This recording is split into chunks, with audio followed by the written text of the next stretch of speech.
오늘 말씀은 이사야 9장입니다. 1절부터 9절입니다.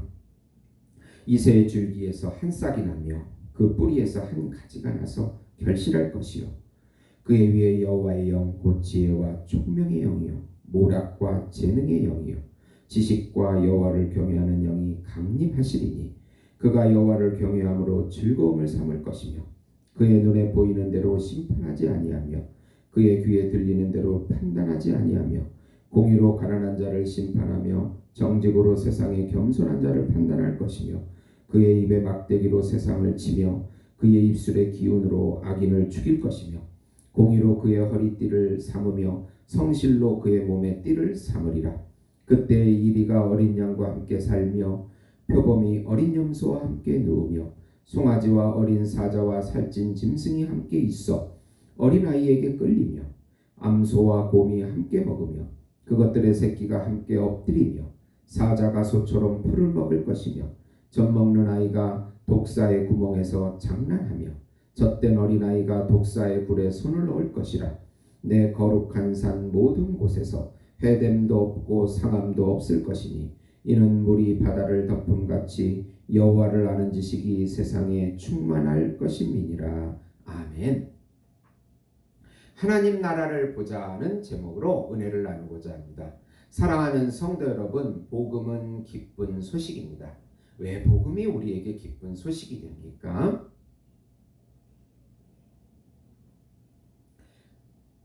하나님께서 정하신 한 분, 하나님께서 준비하신 한 분, 하나님께서 보내신 한 분, 그분은 하나님이시고 하나님의 아들이시며 우주적인 제사장이시며 우주적인 왕이시며 우주적인 선지자이시고 우주적인 메시아이시며 우주적인 어린 양이시며 우주적인 참 인간이신 예수님께서 이 땅에 오셔서 왕으로 참왕으로 구세주로 오셔서 우리 안에 들어오시겠다는 소식이기 때문에 기쁜 소식입니다. 예수님의 십자가의 죽음과 부활로 하나님을 떠나 자기중심적인 죄된 삶을 사는 우리들에게 다시 하나님과 교제하고 하나님의 본질인 영생과 하나님의 본성인 사랑을 누리면서 같이 살아주겠다고 하는 소식이기 때문에 복음인 것입니다. 예수님을 통하여 하나님의 나라를 보고 듣고 누리게 하시고 천상적인 사랑과 천상적인 평강과 천상적인 안식과 천상적인 행복과 천상적인 기업을 지금 여기서부터 영원히 누리고 예수님의 영광을 우리를 통해서 전 세계에 나타나게 해주시겠다는 소식이기 때문에 기쁜 소식입니다. 예수님이 우리의 전부가 되십니다. 힘이시요 지혜이시요 양식이시요 집이시요 의복이시요 친구시요 친척이시요 부모요 남편이요 빛이시며 생명이시며 생명수이시고 산성이시고 요새시고 반석이시고 환난 날에 피난처가 되어주시는 우리의 전부가 되어주신다는 소식입니다. 이 복된 소식을 믿음으로 마음껏 누리시는 우리 성도 여러분이 되시기를 예수님의 이름으로 축원드립니다. 하나님 나라의 왕이 우리 안에 오셔서 통치하시고 다스리십니다. 우선 이새의 줄기에서 한 싹이 나며 그 뿌리에서 한 가지 넷째인 예수님께서 하나님 나라의 왕으로 오셔서 성령과 말씀으로 우리를 통치하십니다. 이사야 선지자는 무너진 다윗 왕의 가문에서 한 싹이 나며 그 뿌리에서 한 가지가 나온다고 1절에 예언합니다.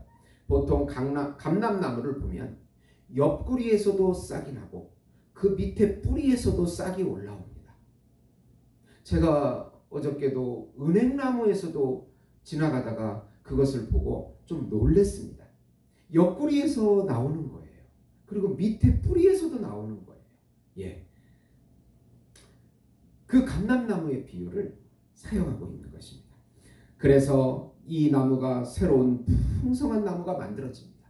그러면 감람나무는 뿌리에서 올라온 나무는 살고 그 전에 나무는 시간이 지나면 죽게 되는 것입니다. 네. 바로 이 풍성한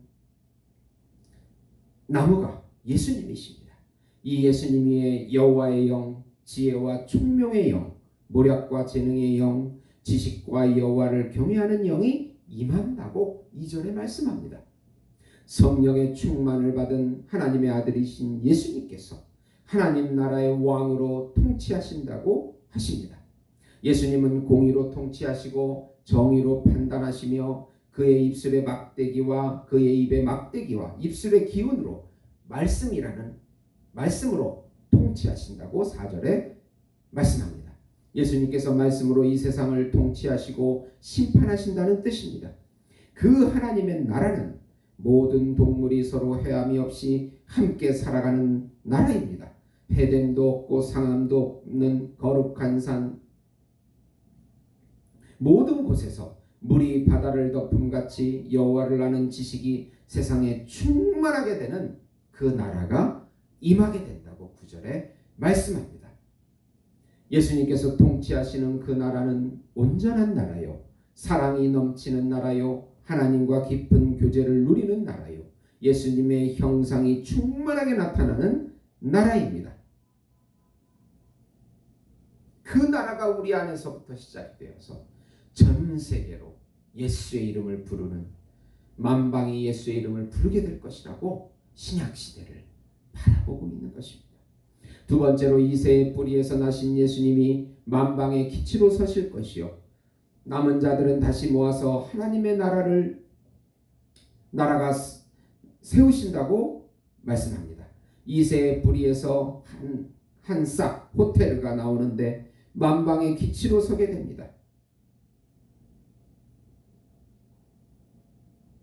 기치, 네스는 깃발이라는 의미로 만인을 구원하는 깃발로 그 거하는 곳은 영화로운 곳이 됩니다.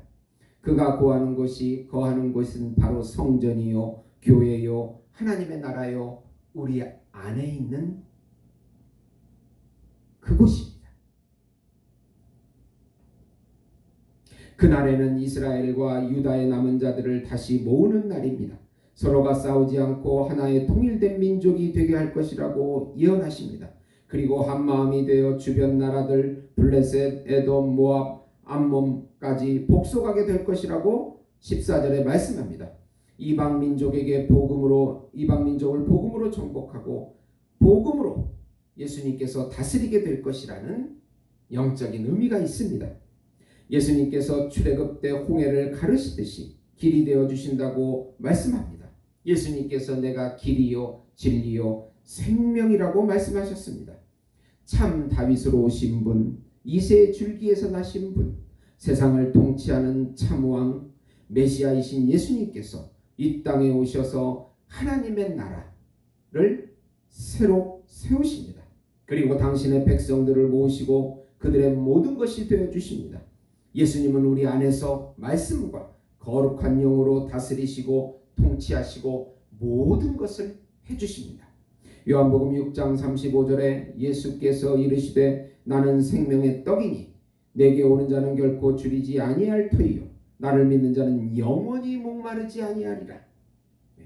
이 우리 안에 있는 성령이 샘솟는 샘물이 되어서 계속해서 우리 마음속에 성령을 부어주신다는 말씀입니다.